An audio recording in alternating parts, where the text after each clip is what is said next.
When the Ever Given wedged itself across the Suez Canal, it presented a problem few outside of the shipping industry had considered. This wasn't a standard cargo vessel, but a 2018-built Megamax Leviathan.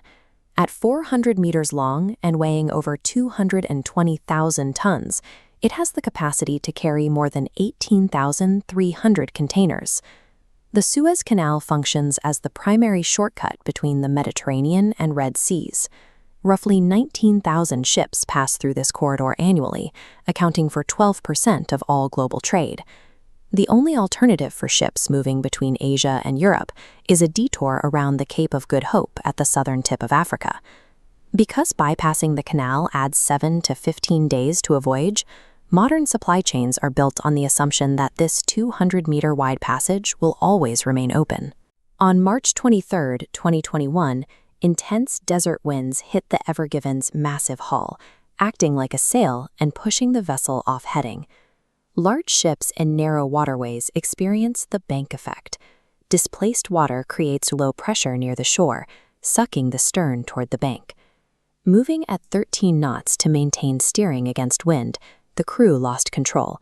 The ship veered, wedging its bow and stern. Traffic stopped immediately. Within hours, hundreds of vessels were backed up on either side of the grounding, unable to pass through the single-lane stretch.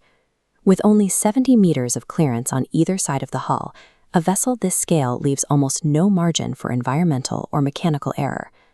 Because the Ever Given was grounded at its bow and stern, while the middle remained unsupported, the hull was subjected to intense bending forces. If the ship wasn't freed quickly, it risked snapping in half under its own weight.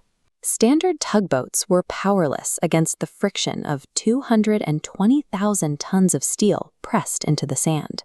Success required specialized dredging. The Mashar, a massive dredging vessel, excavated 1 million cubic feet of sand to allow the ship to float. On March 29th, the combined efforts of 2 seagoing tugs, 11 harbor tugs, and a high king tide finally dislodged the vessel. Moving back into the center of the channel, the Mashar crews celebrated the successful salvage. The engineering rescue was a triumph, but it could not reverse the economic disruption that had already begun to spread. The backlog reached 400 ships, holding cargo ranging from crude oil to specialized electronics components. Modern logistics rely on a just-in-time model. Ships act as moving warehouses, delivering goods from the factory directly to distribution centers, with zero buffer inventory at either end. This model makes the system fragile. A single delay at a choke point causes retail centers to run dry, followed by a flood of delayed ships that overwhelms the destination ports once the bottleneck clears. Analysts estimated the blockage stalled $9 billion in trade every day, stressing a global supply chain already struggling with pandemic-related delays. On social media, the crisis was reduced to the image of a single tiny excavator attempting to unbury the massive ship. The contrast between that one machine and a global economy stalling at $9 billion a day highlighted the risk concentrated in this single channel. The grounding exposed a structural problem.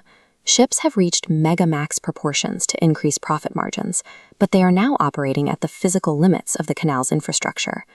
Following the incident, the Suez Canal Authority began widening and deepening a 19-mile stretch to prevent similar groundings. Port authorities in Rotterdam and elsewhere began reassessing vessel size limits and insurance protocols to manage the risks associated with these massive ships.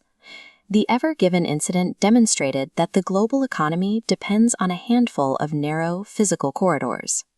By prioritizing efficiency over redundancy, the shipping industry has ensured that a single navigational error can halt the flow of goods across an entire hemisphere.